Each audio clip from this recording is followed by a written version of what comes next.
Hello, everyone. I want to welcome you to today's EI's International Program Global Webinar Series. I'm Lawrence Jones, Vice President of the International Programs at Edison Electric Institute, and will be your host for today's conversation. Today's event is being recorded and will be posted on the EI International Programs YouTube channel. The audio transcript would also be made available to all participants in today's call. Today's program will begin with a welcome remarks by President of EI, Mr. Tom Kuhn, and following Tom's introduction, I will then proceed with a conversation with our guest, Dr. Richard Haass, President of the Council on Foreign Relations. Tom, over to you. Lawrence, thank you very much, and good morning, and welcome to everyone from around the world for this great conversation with Dr. Richard Haass, President of the Council on Foreign Relations.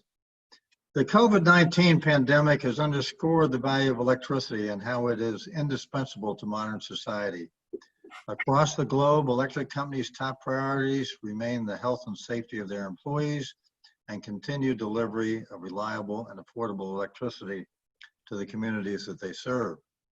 The scale and scope of this pandemic will certainly require strong international collaboration to defeat the virus.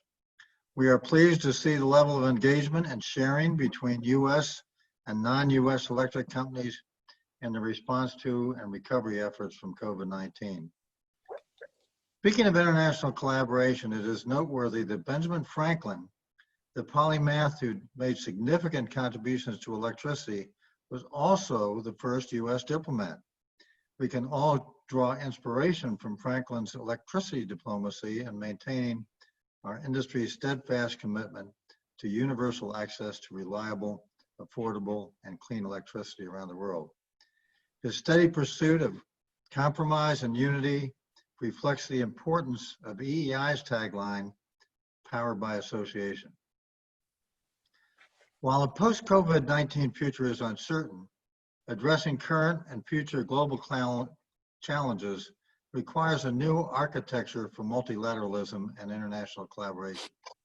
This must begin with a clear understanding of global history and the emerging new world, which will increasingly be interconnected and complex.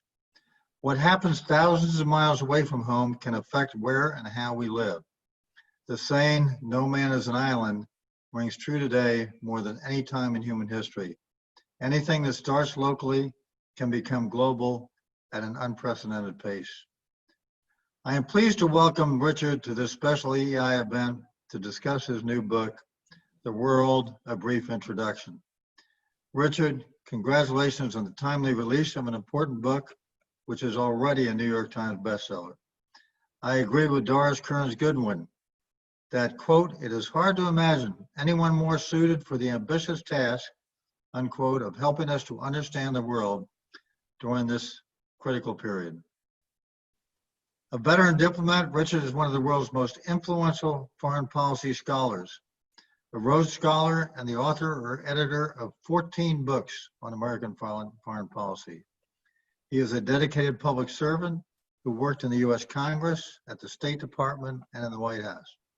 He was Special Assistant to President George H.W. Bush and Senior Director for Near East and South Asian Affairs on the staff of the National Security Council.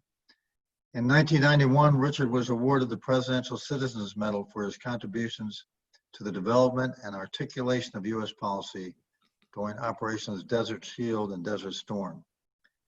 Richard, judging by the amount of work the Council on Foreign Relations continues to turn out under your 18 years of leadership, we understand that you must be extremely busy, especially during this difficult period for the world. I look forward to a very insightful and stimulating conversation between you and Lawrence. With that, I'll turn it back over to you, Lawrence. Thank you, Tom, and Richard. Again, it's a pleasure to see you. In preparing for today's conversation, I really got a lot of questions, but obviously we can't cover all of them in the next 50 minutes. So I've tried to focus the questions on issues that I think the themes in the book will address that the audience, which today is very international, will find very useful, especially from the standpoint of electricity and energy. Actually, when I first saw the title of the book, my immediate reaction was, why does one need to write about the world? And how does one write about the world in a brief introduction, so to speak? So what made you write this book? Well, first of all, thank you, Lawrence. Thank you, Tom. It's great to be with you all. as a regular consumer of electricity, I feel I am among friends here, and no shortage of topics to touch on. Thanks for asking about the book.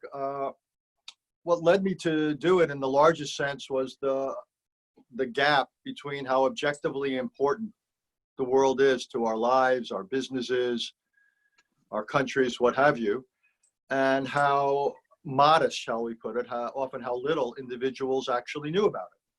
And the reason a lot of people don't know about it is they didn't study it in school. Most schools offer courses on it, colleges and universities, but don't require it. You can graduate from Harvard or Stanford or Princeton and leave campus with a degree, but be illiterate about the world you are going to enter, and that will affect your lives. You could watch the nightly news in this country and be no wiser for it, to say the least. There's a lot of stuff on the internet, but no one is there editing it. No one's there giving you a balanced, comprehensive view. Or if you're, say, my generation, and you might have read some things or studied them 40 or 50 years ago, there was something going on then called the Cold War. Well, the Cold War ended 30 years ago. This is a fundamentally different world. So for all these reasons, I decided that it was useful to write a book that the Brits would call a primer, Americans would call a primer, to essentially try to fill that gap between what objectively I thought people needed to know, be it as citizens. So for example, when they cast their votes, they could make them informed. As business people, they could decide whether it made sense to open a plant here, visit there. As an investor, should you hold stocks in this or that company from this part of the world? As a tourist, should you go there? Now we're all living through COVID-19, began in China. It's spread around the world. Obviously, it shows the interconnectedness of things. What I wanted to do was write a book that essentially gave people a foundation, gave them the background, so they could navigate all the information that was coming at them. So they'd be essentially better prepared for living in a world that one way or another is going to affect their life. So Richard, given the fact that the audience today is pretty broad from different countries around the world, when you're writing the book, were you specifically thinking of a U.S. audience, or were you sort of thinking more broadly? Thinking more broadly, the United States is only about 4.5% of the world's population, about a fifth of the world's economic output. By and large, Americans are poorly educated about the world. I can say this. I used to teach at the Kennedy School. I couldn't get into Harvard as a student, but I got in there through the back door as a professor. And when I taught at the Kennedy School, I had a lot of overseas students. And I was struck that they knew more about the world. They also knew more about the United States than most American students. We not only don't teach our students well about the world, we often don't teach them well about American history and American democracy. So yes, I'm interested in Americans because in part the United States has an outsized influence on the world. But no, there's nothing American about climate change. There's nothing American about infectious disease or proliferation or balance of power, or the rise of China affects people in Asia and elsewhere. So no, the audience for this is meant to be global. The good news is there's already some additions being cooked up around the world. Well, good, funny you mentioned that. So there's already interest in question is whether or not the book is going to be translated to other languages besides English. So just want to give you that hint that there are people already asking the question, will the book be translated to other languages? Yes, but if they're interested, they should, if they know people in their country who publish books in their language, get on it. Demand will create supply. That's a basic rule of economics 101. So you mentioned history, and the book begins with a very interesting layout about four eras of history. Why is history so important in terms of understanding the world today and even going forward? It's a great question. Look, I studied a lot of history. I'm a great believer that history gives you perspective.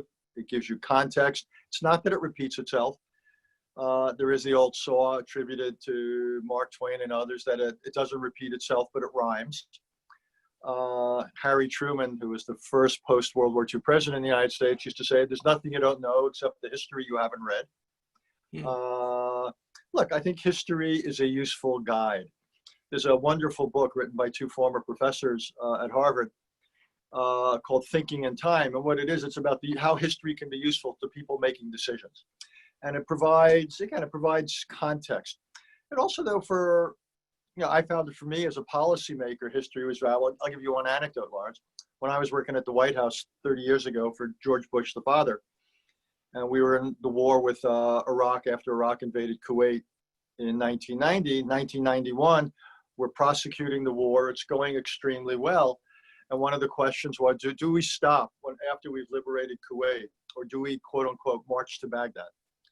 And the issue came up, and I went to the president and I said, read this. And what it was a memo I'd written about what the lessons were in 1950, when the United States intervened in Korea. North Korea, if you remember, started the war in June.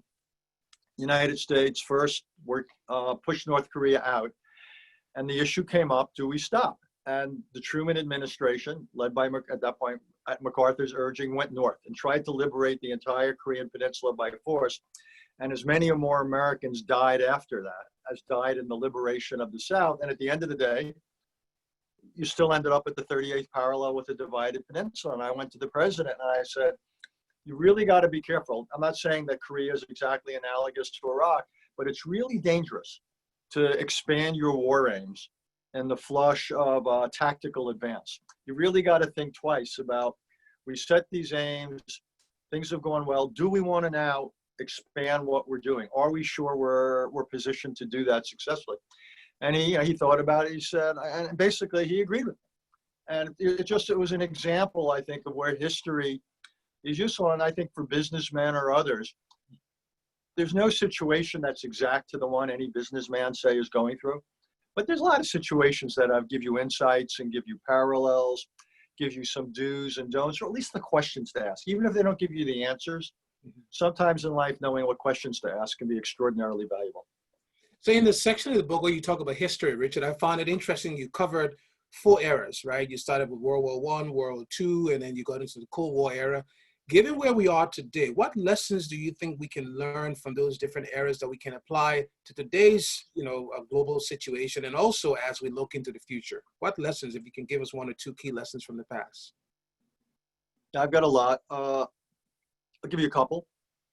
One is, I start in the 17th century, which may seem awfully far off to give a lesson, but what's so important about the 17th century, it was the rise of sovereign countries. And that was a big deal. Sovereignty was a way that people would respect borders. You wouldn't have nonstop wars. I think in the current moment, that's still important. I just talked about Saddam Hussein invading Kuwait. We've seen what Russia's done in Ukraine. So we don't want to see wars again between states. On the other hand, we've also seen that sovereignty can be a bit of a problem. Brazil is allowing its rainforest to be destroyed. That has implications for all of us. It's in their territory. It's their sovereign position. On the other hand, it has implications for all of us. China didn't respond the way it should have when the disease broke out in Wuhan. Again, it was within their borders. It's their sovereign situation. On the other hand, we're all paying something of a price for it. Climate change. Again, it happens everywhere, but it also affects everywhere. 9/11. The United States and others removed the government of Afghanistan, the Taliban. Why? Because on their territory, they allowed terrorists to train and mount an attack. And we basically said, just because you're a sovereign country, if you allow things that go on that threaten us, you forfeit the rights of sovereignty. So I think one of the big questions for our own time is, how do we think about sovereignty? How do we protect the good parts, but how do we condition it so countries can't hide behind their borders and do things that threaten others? So that's one set of issues that comes out of history. Another's after World War I, which I think in some ways is analogous to where we are now. After World War I, the United States rejected the League of Nations. Going into that, we became isolationist, we became protectionist on trade, more nationalist, more populist. Well, the next 2 decades were not a happy period, ultimately paved the way to World War II. I see some uncomfortable echoes. Don't get me wrong, I'm not saying we're on the path to another world war, but I see elements of American isolationism, I see elements of protectionism, I clearly see elements of nationalism and populism around the world. History here to me is something of a warning. It basically says, don't assume things don't go off the rails. If you want to keep things on track, if you want good things to happen, you've got to be involved. Never just assume that things work out. Give you a third one and then I'll stop. After World War II, you had an extraordinary moment of creativity. You had the Marshall Plan, you had the policy of containment that guided the US through the Cold War, the creation of the UN, the World Bank, the IMF, the European, the coal and steel community, which today is the European Union. It was an extraordinary creative moment. I don't see anything like that now. I don't see that the world is coming together to build institutions to deal with the challenges of this era. And again, what history tells us, it can be done. People can come up with big ideas. When the United States, working with others, put its mind to it, we helped shape what became an extraordinary 70, 75 years. We've all benefited from it. It's running out of steam. And the question is, will we be as creative now as we were then? So far not, and that ought to again be a warning. So thanks. I really enjoyed also the book when you go to the different regions of the world. You talk about, you break the world up into several regions. And one specific region I want to talk about a little bit is Africa. Interestingly enough, because, fastest growing population, youngest population, still endowed with lots of natural resources. So in terms of diplomacy, how can African leaders better harness diplomacy and international relations to try to accelerate the development on the continent? So let me answer it in two ways. One is, I don't think the biggest challenge in Africa is what's classically called diplomacy. I worry about a lot of things with Africa. I'm not worried about massive wars on the African continent. This country invading that. There's a little bit of that, but not a lot. Most of the problems in Africa are not problems between countries, but are problems or challenges within them. Good governance, corruption, dealing with minorities, and so forth. So a big part of Africa's challenge, I think, is national, and coming up with, again, good governance that will look after the citizens of that country. I think Africa, though, faces a couple of real external problems, or different kinds of problems. One, as you alluded to, is population. Most of the world, the populations are pretty steady, or even shrinking. Japan, China, they're certainly getting older. Africa's the one part of the world where the population is expanding and it's getting younger. And it's going to put, now it can be a resource, but it also can be tremendous pressure. How are you going to employ hundreds of millions of young people? And the problem for Africa is it's happening, in a sense, it's unlucky. It's happening at a time where new technologies are coming along that in many cases are replacing human workers, robotics, artificial intelligence, what have you. So I think the biggest long-term challenge for Africa, besides good governance, is going to be employment. Finding good work for this enormous growing young population. What's going to also make it difficult, I think, is Africa is going to feel some of the ravages of climate change. We're already seeing it around the continent. We're seeing certain water shortages. We're seeing certain land come out of usage. This is also going to put pressure because it's going to increase the density of population as certain areas become uninhabitable. So I think Africa is going to face real challenges. And I think, and this is where diplomacy comes in, it's not just going to be national, it's got to be collective. Groups like the African Union, which is the successor organization to the Organization of African Unity, are going to have to step up. Because while Africa will get some help from the rest of the world, my guess is it's going to have to also look after itself to some extent. So, the good news is there's time. We can see these things coming. None of this is coming as a surprise. There's time to get Africa positioned, but it's clear that there's enormous challenges heading its way.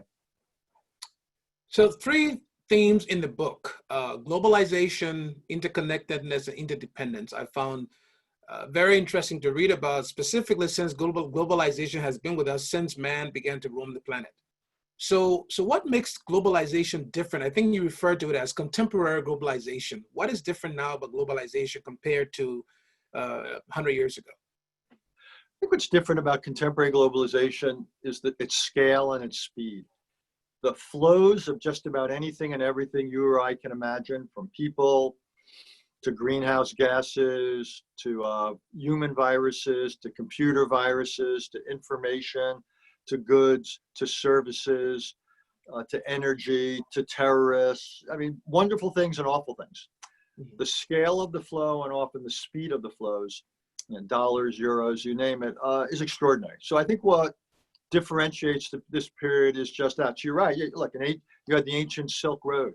You've always had people, migration, and you've always had trade and so forth across long distances. You had the Dutch East India Company. What's different now is, again, the scale and the speed. So I think at some point, things become qualitatively different because of the characteristics. And I think contemporary globalization is qualitatively different. And what you're also getting at is it's not just this phenomenon, but what it then creates is a degree of interconnectedness that I almost think one of the words we should ban from our lexicon is local, because not a lot stays local for long.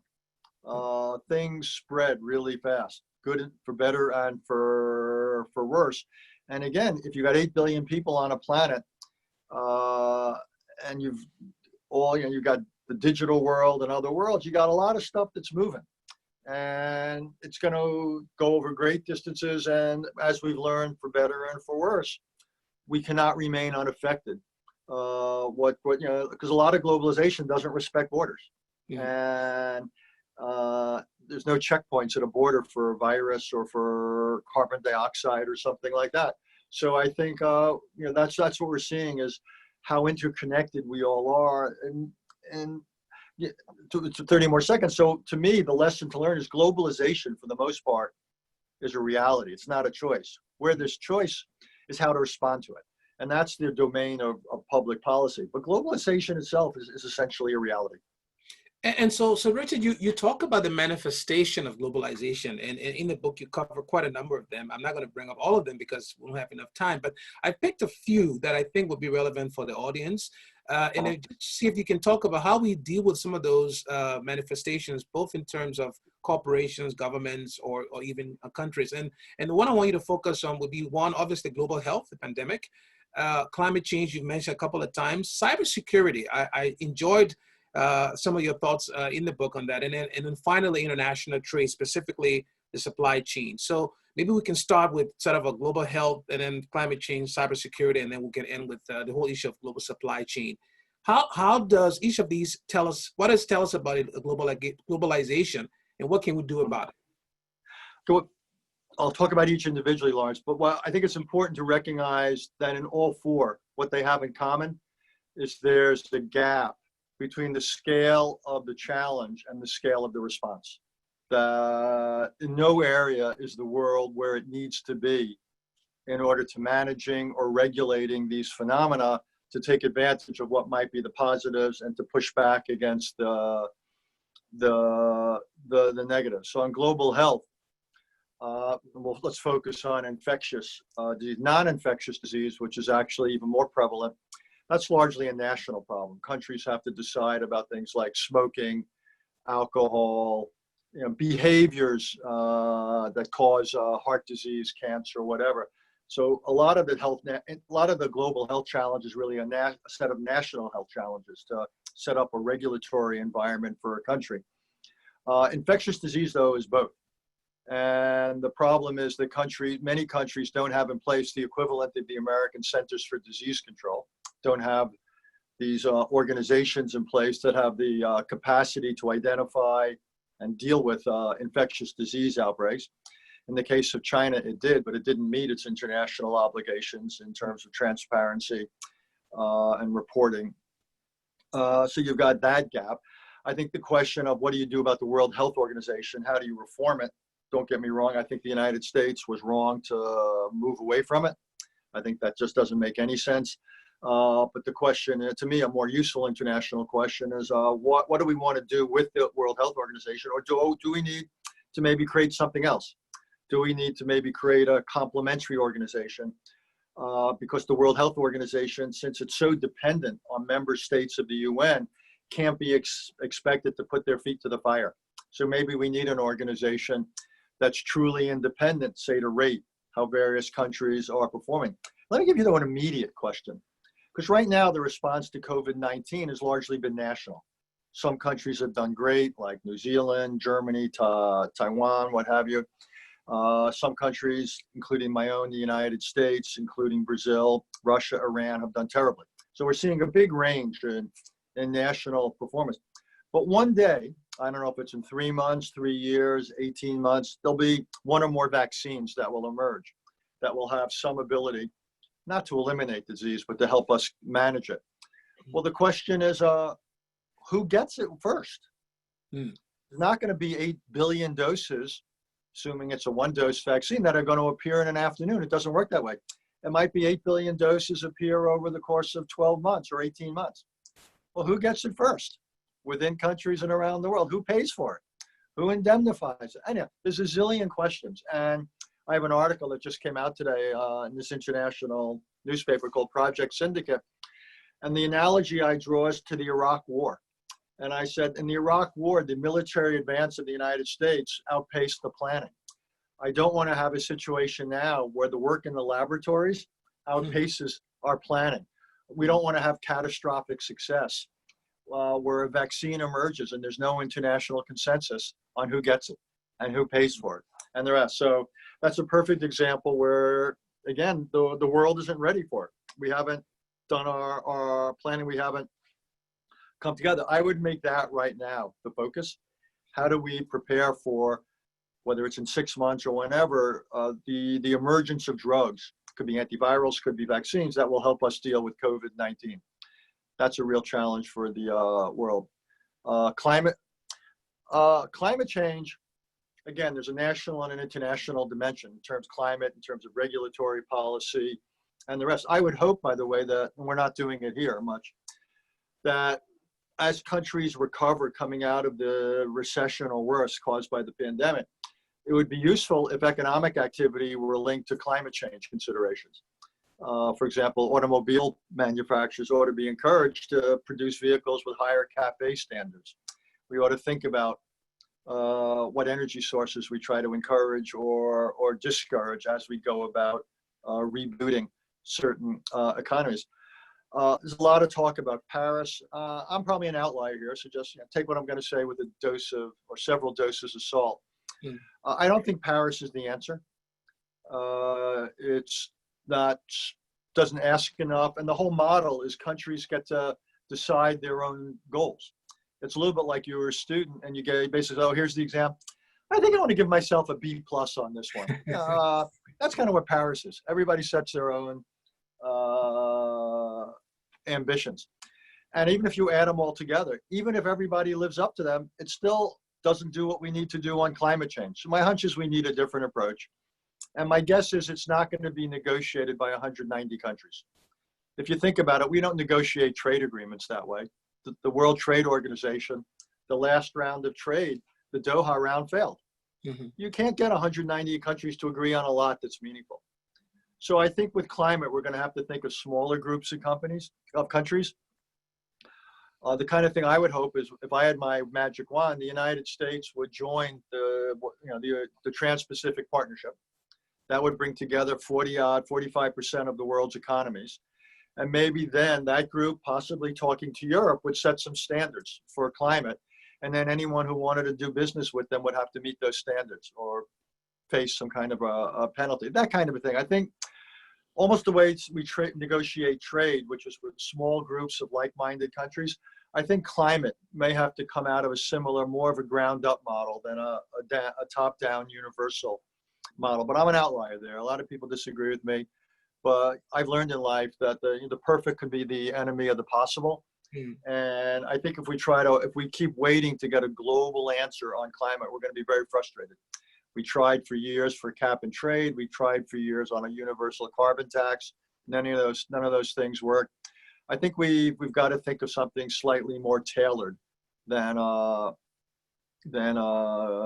global. On cyber, I would simply say that worries me because it's so important to everything personally and professionally we do, but it's almost totally unregulated. And it's like the Wild West. There's a lot of guys with guns, very few laws, very few sheriffs. And that's where we are with cyber. And so you have political interference in our and other elections, all sorts of things going, property theft, terrorism. and I worry about it. And so I would hope, and again, I think you're not going to get a global agreement, but maybe just for starters, you could get the US and Europe possibly to come together, maybe some of the Asian allies, on some rules of the road. But I think I think we need to build, it's almost like the early days when you had nuclear weapons before you had any arms control. That's where we are with cyber. You've got these important, powerful tools, but essentially it's a pretty unregulated space, and I think that's dangerous. And it's going to be hard, though, to regulate it because there's no consensus. You know, the Chinese and others, Russians, Indians, don't want to have a free flow of information. They see that as socially or politically threatening. So I think it's going to be very, very tough for the world to contend with it. I could go on at great length on any of these things, but why don't I stop? Yeah. So you were just one last point: supply chain, global supply chain. Yeah. Good. Thank you for reminding me.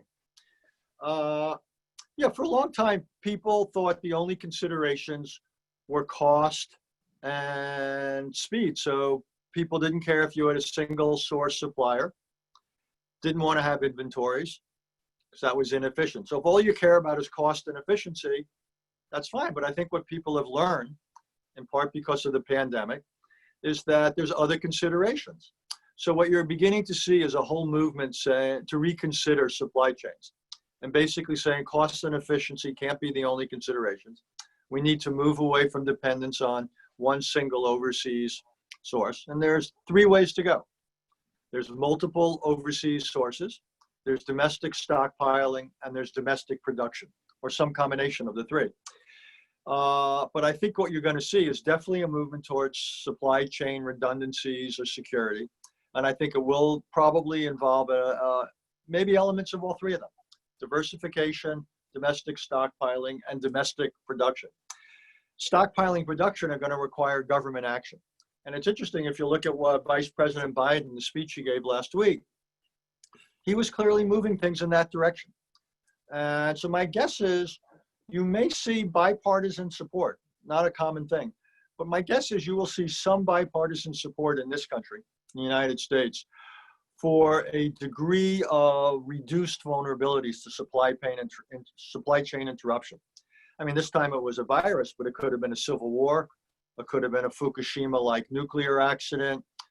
Could be someone trying to withhold things for political or economic leverage. Could be climate change, floods, storms. Anyhow, I think you're going to see a movement towards stockpiling and domestic production. The challenge is going to be, if everybody wants to do that, and others may have the same reaction as the United States, how do we manage that process? How do we make sure that supply chain security and diversification doesn't simply become an excuse for protectionism, where everybody says, okay, we're going to start importing this stuff and not stop importing it, and we're going to start producing it and protect domestic producers. So I think an element of this is probably healthy. I'm a big fan of stockpiling, of critical. You have to identify critical, could be elements of pharmaceuticals that a lot of people are dependent on. It could be some technology.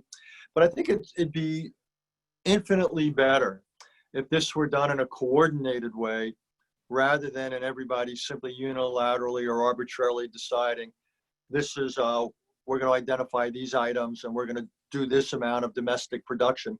That seems to me to be potentially a real threat to global trade.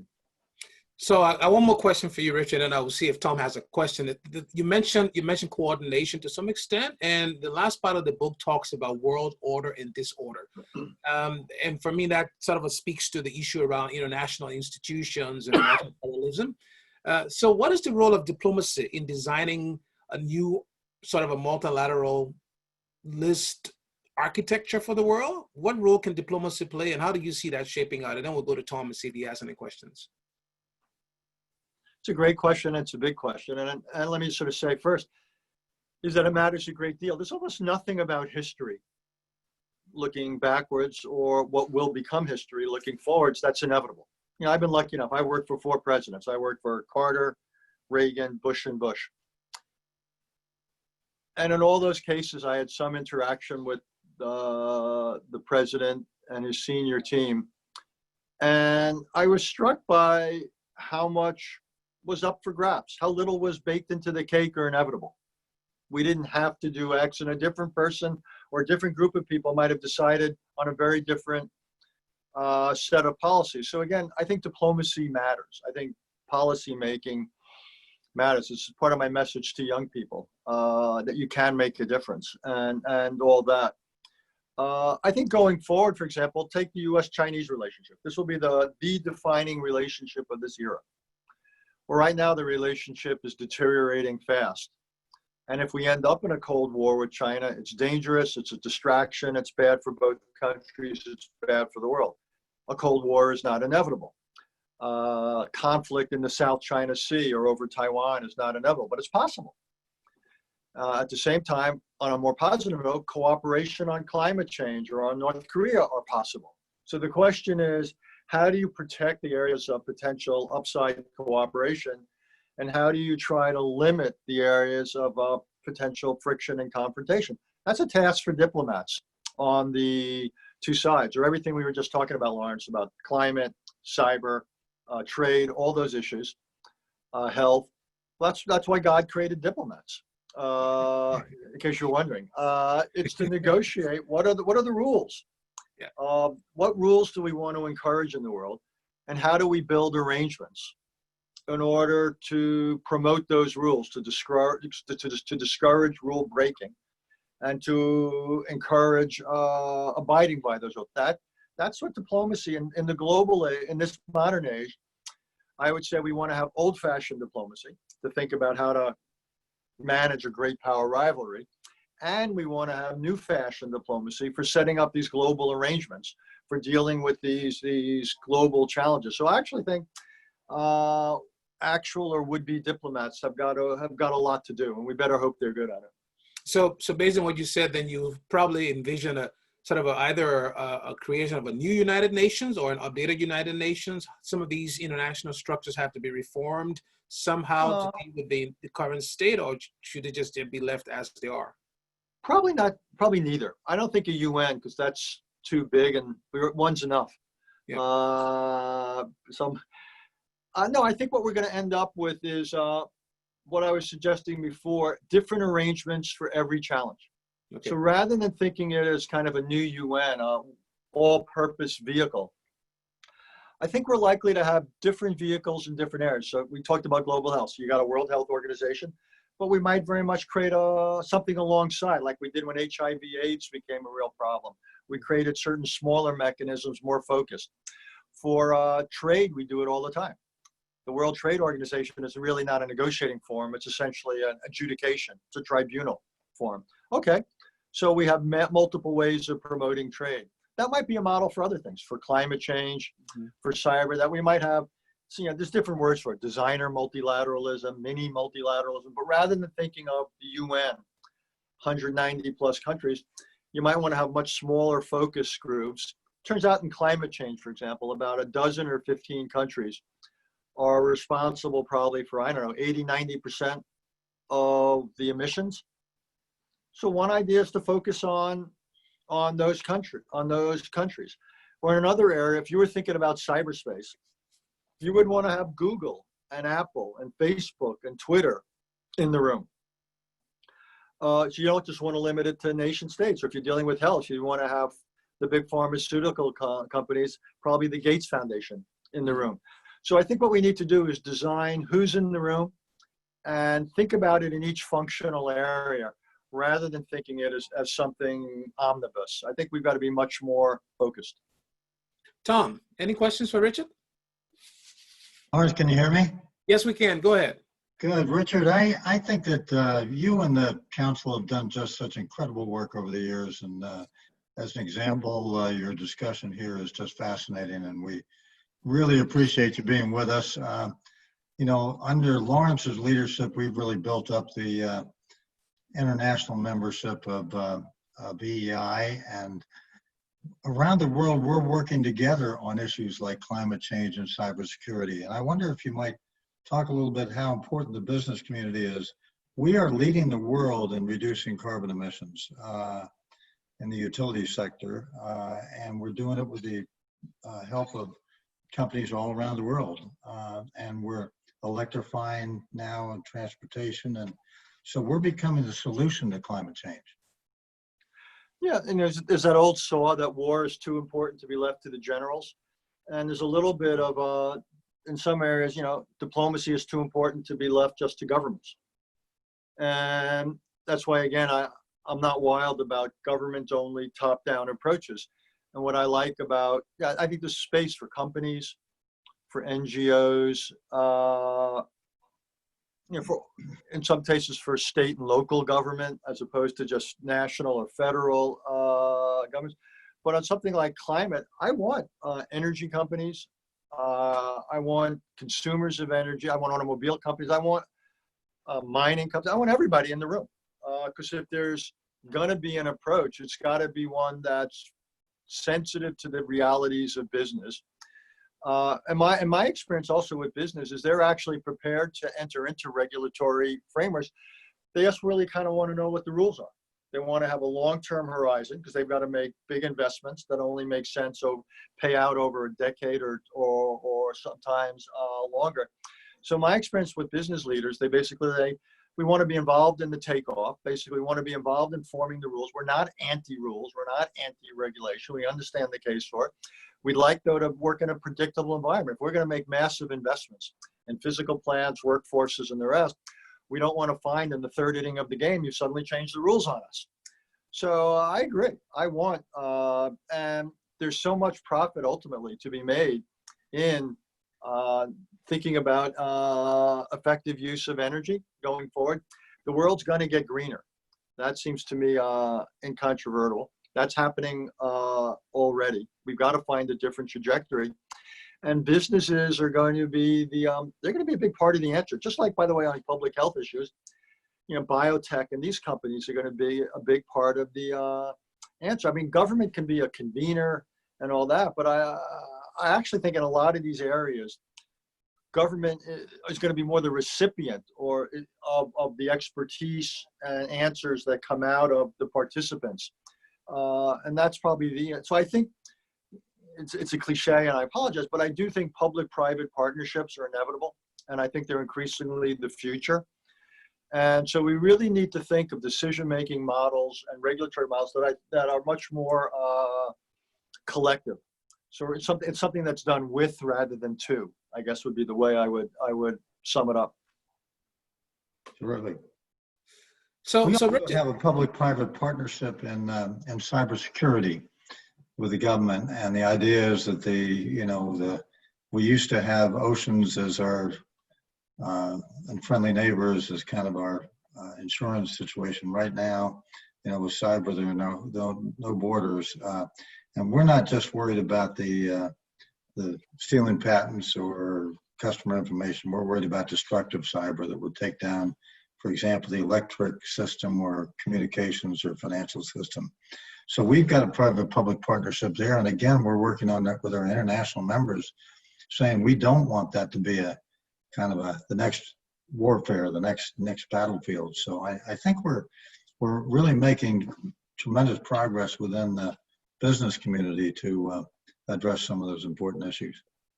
Fantastic. No, I'm sure. I actually think that's probably the future. I just think that, and we just have to, Lawrence asked me before about diplomacy. I think we have to design the process of diplomacy to give a broader range of participants a bigger voice. I think that's important. So Richard, Tom started by mentioning Benjamin Franklin, certainly one of the most famous U.S. polymath, who's also a diplomat. And so my question to you, reading your books, I've read quite of them, you seem to be a polymath in your own right, more or less. Would you say that the world needs more polymath as leaders and diplomats? Well, I know enough not to fly a kite in a thunderstorm, if that's what you mean.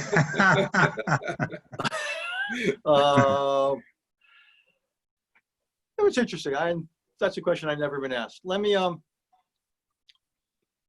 answer it two ways. One is, I've come to realize there's different kinds of smarts. And there's people who are analytically smart. There's people who are kind of conceptual. There's some people who are really granular. There's top-down people. There's bottom-up people. There's emotionally intelligent people. Anyhow, there's all, so, but you know, IQ is not necessarily, what you really need are packages. I mean, I think the best leaders are not necessarily the smartest people in measurement, but they have a certain, you know, ability to intuit, you know, emotional intelligence, to empathize, to project. Their ego doesn't get in the way of listening and learning. So it's a funny combination that, so it's nice when they've had a lot of experience. But yeah, again, I mentioned Truman before. What was so interesting about Truman is, you know, he didn't go to college, if I remember correctly, but he read a lot. And he was probably, he might have been the best read president we've ever had. He was largely educated, and he knew what he didn't know. So he had an interesting combination of knowledge through reading of history, but also a degree of modesty. And he surrounded himself with arguably the most talented administration, and certainly the most creative in modern American history. And I think that tells you something. So, I mean, people like Franklin, you get, you know, only one or two of those a century. I mean, these are extraordinary. I mean, in the 20th century, you know, Churchill, you know, is always my favorite person of the century. You know, FDR is, you know, is close, but Churchill through his extraordinary talent in a number of, but again, ultimately, you can't bank on them. They come along so rarely, those kinds of talents. So that's where, again, I end up saying, rather than hope for that, I mean, you can always hope for it, but rather than counting on it, you really want to set up processes and systems that bring out the best and prevent the worst when you're dealing with less extraordinary people. I think in a fundamental way, we want to not base our systems on the emergence of Franklin's or Churchill's, but people who are lesser than that. And again, we want to set up mechanisms that encourage good things to happen all the same, and reduce the possibility that bad stuff happens. And that's by the way, where things like organizations and bureaucracies and processes all have their purpose. You want the whole to be greater than the sum of its parts, because you can't assume that one of those parts is going to be named Franklin. So it's kind of funny you mentioned that. So given the work I do at EEI and a lot of the stuff I've done in my past career around electricity, I've been playing with this idea that I mentioned it to you when we first spoke about electricity diplomacy. And basically the premise is, in electricity, the opposite polarities attract. However, in politics, it seems that the opposite polarity repelled. So what would be needed to sort of make electricity diplomacy work, where the opposites will actually attract each other in politics as opposed to repelling each other? What would you say about this idea of electricity diplomacy? Because if you can give me the solution, I could make this a very interesting concept. We can go and sell it to the world and let more people become electricity diplomats as opposed to just diplomats. Well, I think you have to be, look, you know, opposites can do both. You know, it's interesting. Opposites can create gridlock, and opposites can create political compromise and bring a lot of people with them. You know, you have the Tip O'Neill, Ronald Reagan type relationship. Or South Africa, you had the extraordinary success of Nelson Mandela and F.W. de Klerk. Either one of them alone, Mandela or de Klerk, would not have been able to pull off a peaceful transition out of apartheid. It took the two of them.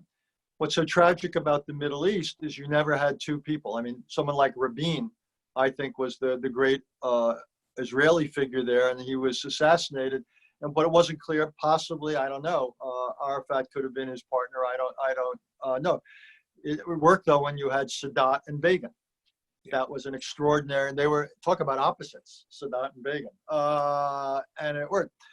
And so often historical breakthroughs requires that kind of a combination where you're taking two totally alienated constituencies, whether in a domestic or an international setting, and bringing them together. I once wrote a book and I developed this idea of ripeness.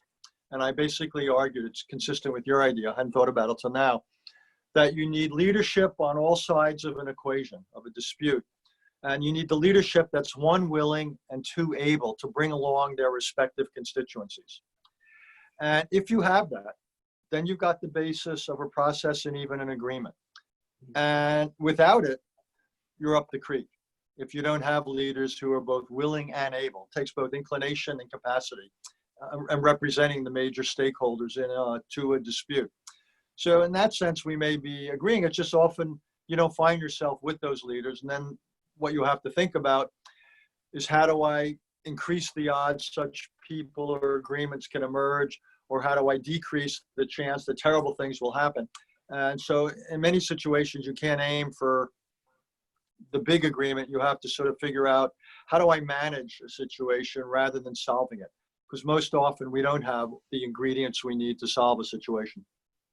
Good. So I'll keep working on the electricity diplomacy concept. Keep doing that. I'm sure there's a Nobel Prize in there somewhere, my friend.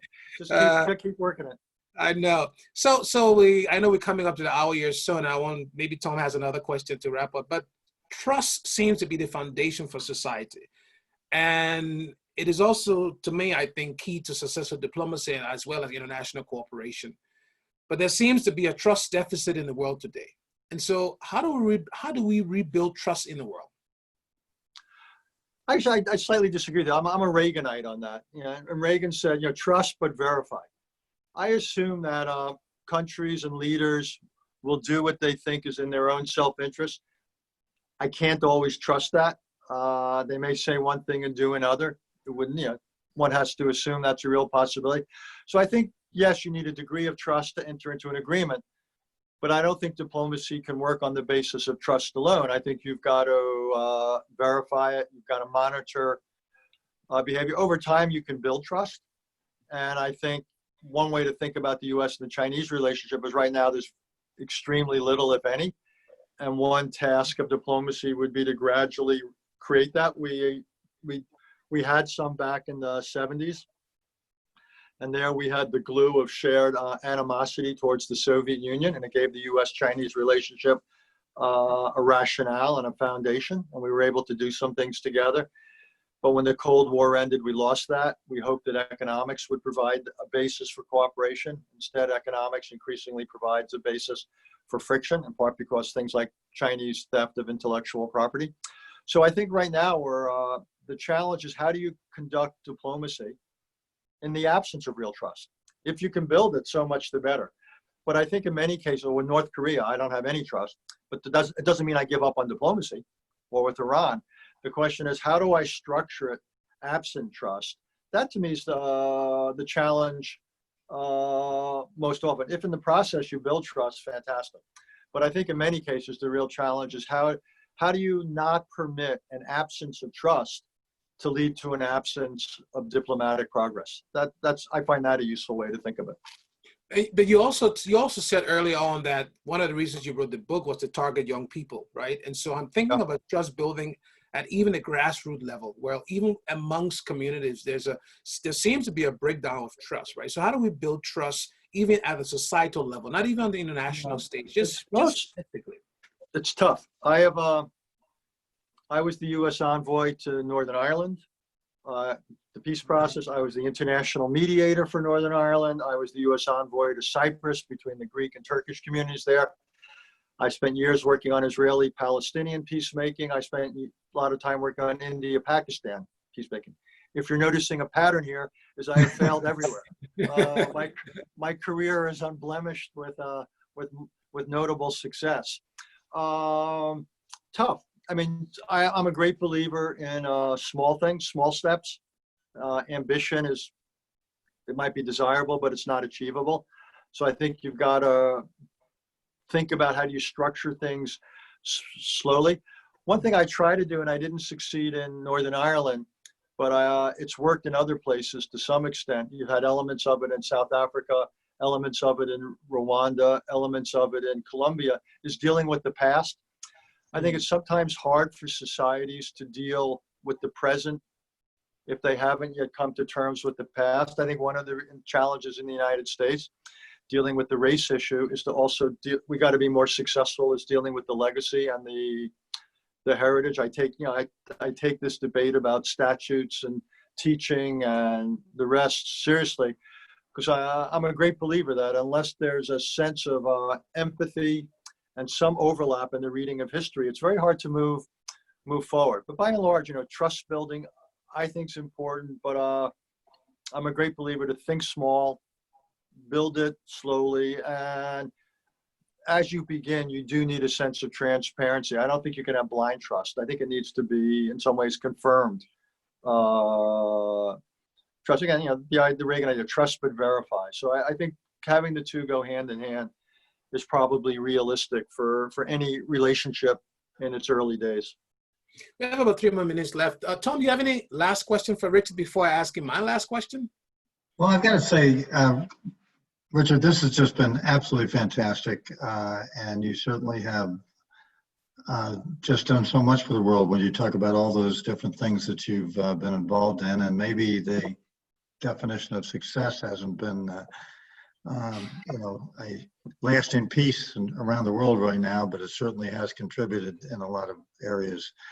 So as you look at what you're doing right now with the new book and the success you've had with the Council on Foreign Relations, what do you want your legacy to look like, in the future in terms of, making people understand history, making people better at diplomacy, whether or not it be in the government or in the business world?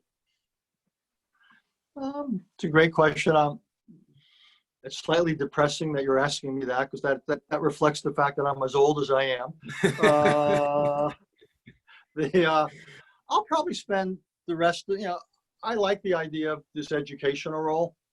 And in the case of the council, what I did was I took an organization that had been a largely private, if you will, elite organization focused on its members and small numbers of Americans and others around the world who are involved in the foreign policy conversation. And I've opened it up, and I've tried to make it a resource for all sorts of groups in the public, whether it's students, whether it's the people who give sermons every week in churches and synagogues and mosques, essentially to open up the conversation about the world to a much larger swath of people in the United States and around the world.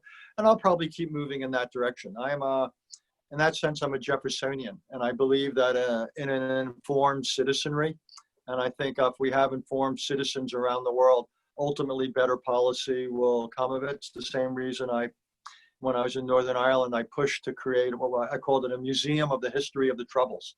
I wanted people to better understand the past, and I thought that would give them a basis for moving forward. So I'll probably keep moving and working in that direction.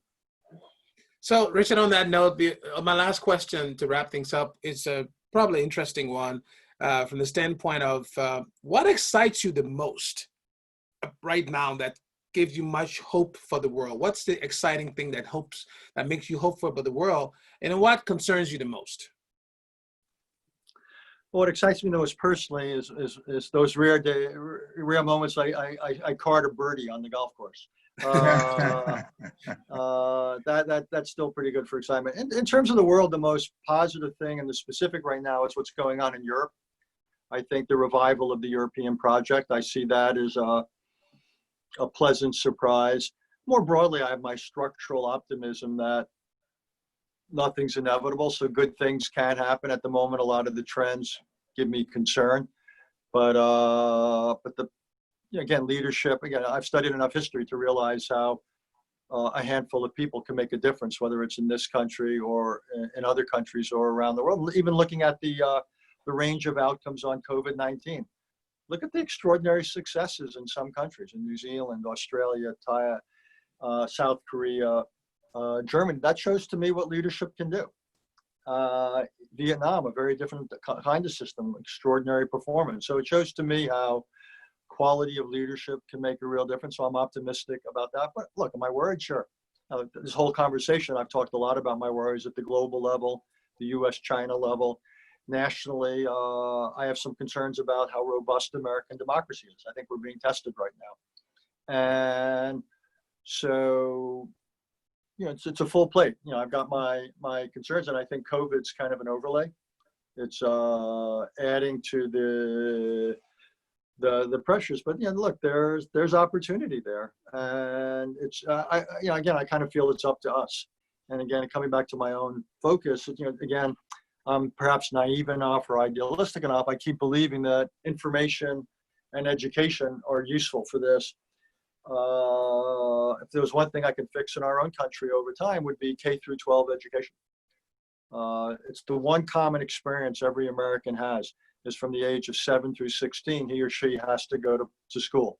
Mhm. So that to me ought to be one area where we focus as a society, to make sure that that experience is as good as possible for as many people as possible. We're not doing that right now. And that seems to me something that needs some attention. Well, this has been terrific for the many, many people around the world, Richard, and we intend to, obviously we've recorded it. We're going to get it out to just many, many more. And can't thank you enough for your time. And Lawrence, do you want to? Sure. I would just say the book again is The World. It's a nice summer read, by the way. If you have nothing to do this summer, get a copy and read it by Dr. Richard Haass. I really enjoyed reading it. Really, thank you so much, Richard, for joining, for doing this. This has been a thought-provoking conversation with you and Tom. We'll be sending out the recording, as Tom indicated. We encourage you to join us during future webinars. And I didn't ask Richard about the follow-up to this book, so I'll save that. And when that follow-up is written, Richard, you're welcome to come back to EEI, and let us be the first place you come and talk about the next book. And we certainly look forward to you all joining us for future webinars. The next one is actually be on August 4th with Dr. Jennifer Gidley in Australia, talking about the world post-COVID-19. And on September 11th, we're going to have a webinar discussion with Dr. John Elgerton discussing his book on the green swans. So again, thank you so much, Dr. Haass. Thank you, Richard. Thank you, Tom. And thanks, everybody. Have a wonderful day, and we'll be in touch soon. Goodbye. Thank you. Thank you, Lawrence. Thank you, Tom. Be safe. Thank you, Richard. Thank you. Bye.